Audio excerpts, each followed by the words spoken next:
All right, everybody, y'all know what time it is. Y'all know the vibes. What up, what up, what up, what up? 2 times. It's your boy, Swift Dollars, and you're now tuned in to another episode of Strait Shoota Podcast, where we give you the latest and the greatest in urban hip-hop news, all right? If you haven't done so already, do your boy a favor. Hit the subscribe button, hit the like button, and make sure you click that notification. That way you stay in the loop each and every time we drop these videos. All right, so now for today, we got your boy P. Diddy back in the news. So apparently it looks like P. Diddy's cell done got raided. You know what I'm saying? Shout out to P. Diddy. He in there holding it down. Apparently, you know, you let the DA tell it P. Diddy in there living like a mob boss. He in there moving like a, you know how he want to move. So basically from what they saying from the raid, they confiscated like private information saying or alleging that, you know, he's been tampering with witnesses still from inside of the prison. Well, inside of, not the prison, but inside of the federal holding detention center in MDC Brooklyn. So they're basically saying he's still up to his tricks, reaching out to folks and trying to pay people off and tampering with witnesses, yada, yada, yada. So I'm sure that him and his legal team is saying that the things that they took is private and this and that. They, you know, they're going to go back and forth with it. But, you know, Diddy going through it right now, man. He got illegal woes and a lot of battles up his way. You know what I'm saying? So we're going to see how it all unfolds, man. But right now we got a little bit of news from CNN that's going to get a little bit more in depth with this. We got a legal analyst weighs in on all of the witness tampering with P. Diddy. And then I'm going to get back and break it down. In our law and justice lead, another shocking turn in the case of Sean Diddy Combs. Prosecutors, as you know, say that the music mogul committed some unspeakable acts. And now they're saying that he's engaging in witness tampering from behind bars. How do they know that? Well, through evidence that Diddy's attorneys say the feds should never have been able to obtain. They are accusing federal prosecutors of what they call outrageous misconduct. Personal notes that allegedly contain attorney-client defense strategies were seized from Diddy's New York jail cell. That's The legal stupid, team guys. calls that search a violation of his constitutional rights, and they're demanding an evidentiary hearing.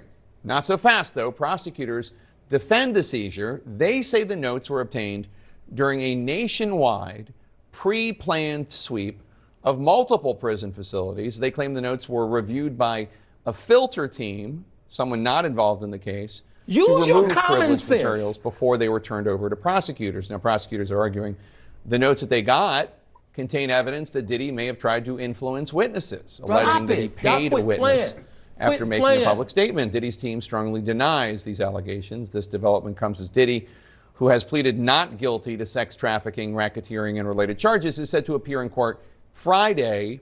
This would be his third attempt to be released on bond. The case is now raising serious questions about due process and pretrial detainee rights. To clear up some of these questions for us, Joey Jackson, criminal defense attorney and CNN legal analyst. Joey, just to remind everybody, you know, allegations are not, is not a conviction. And Diddy is presumed innocent until proven guilty. But the big question here is it legal for the prosecutors to seize personal notes from a pre-trial detainee, even if a filter team has gone through them and taken out anything privileged? And also explain what a filter team is first, if you could. That's so stupid, Jake, this guys. discussion, no matter whether you love Diddy, don't like him, think he's guilty, think he's not guilty, that's not the issue. The issue is the propriety of the conduct of the government as alleged. Everyone is entitled to a fair trial. Now, the first question comes, well, should the government have been searching his cell? Do they have these searches in jails? Is that appropriate? I think the general answer is yes. They're going to have searches of various detainee cells for safety reasons and other reasons. So as a result of that, expect and anticipate that your cell will be searched.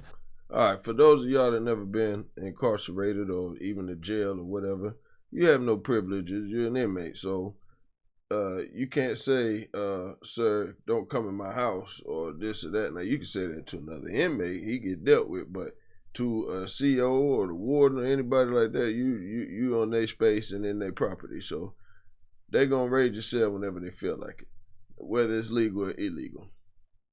The next question becomes, well, if there's information with respect to that search that deals with your case, that is attorney work product, right? Not attorney work product, but certainly attorney-client. When you go, when you're visiting a client in a jail, you have discussions about your case, about witnesses, about strategy, about issues. You may take notes or do anything you like, either with your attorneys or when you go back. Now, if the government has gotten that specific information, the answer becomes, well, why and how? That leads me to the question about a filter team. If you get information, and it could be attorney-client privilege, right? You should have the right to speak to your attorney about everything and anything, but it should be filtered. There are a government team. In fact, the Department of Justice created a team in 2020 to do just this, filter information, so that that team is not part of the case, not part of the prosecution. You look for attorney-client privilege information, you parse it out, then you give it to prosecutors.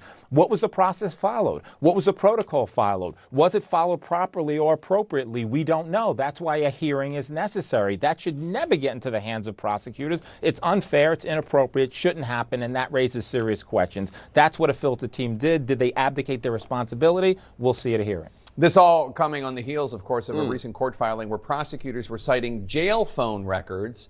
They claimed that Diddy used the phone accounts of at least 8 inmates to evade monitoring and to make calls that they allege are also witness tampering. So basically, they saying Diddy pulling that old school move.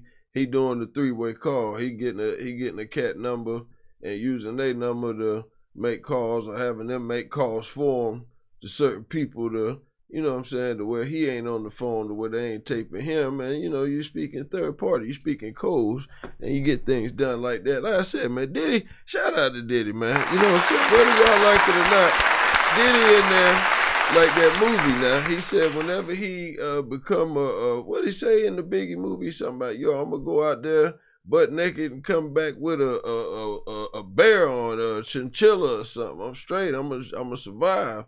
Diddy in there making moves, man. So whether y'all like with it, I mean, I ain't condoning his actions, but what I'm saying is, if P. Diddy the man they say he is, he in there busting moves and making it happen now. F around and find out. You know, so let's get back to this real quick.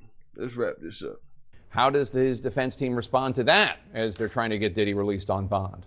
Listen, that's a question of fact, and either the government has the goods on that and he was attempting to do it or not. That's an allegation. That's something else that could be addressed at a hearing or not addressed. But I think the main and core question is, if you have materials that's prepared with your defense lawyers, how do prosecutors get that? Should prosecutors have gotten that? Should the defense team have been given notice to object to that prior to it being given to prosecutors? And so again, no matter what you believe in as guilt, we have to have a process where people believe, where the people believe in their government and their government's not going to overreach. And I think there's a critical question here that'll be determined not by me, but at a hearing, as to whether or not those protocols were followed, whether the search team or filter team followed the appropriate steps and parsed out the information that they should have. All right, Joey Jackson, thanks so much. Appreciate it. So basically, like right now, P. Diddy, he in a bad spot, man. I don't really got no good words for him or no advice for him. Like, you know, it's looking bad for him right now. You know what I'm saying? Like, 453,000.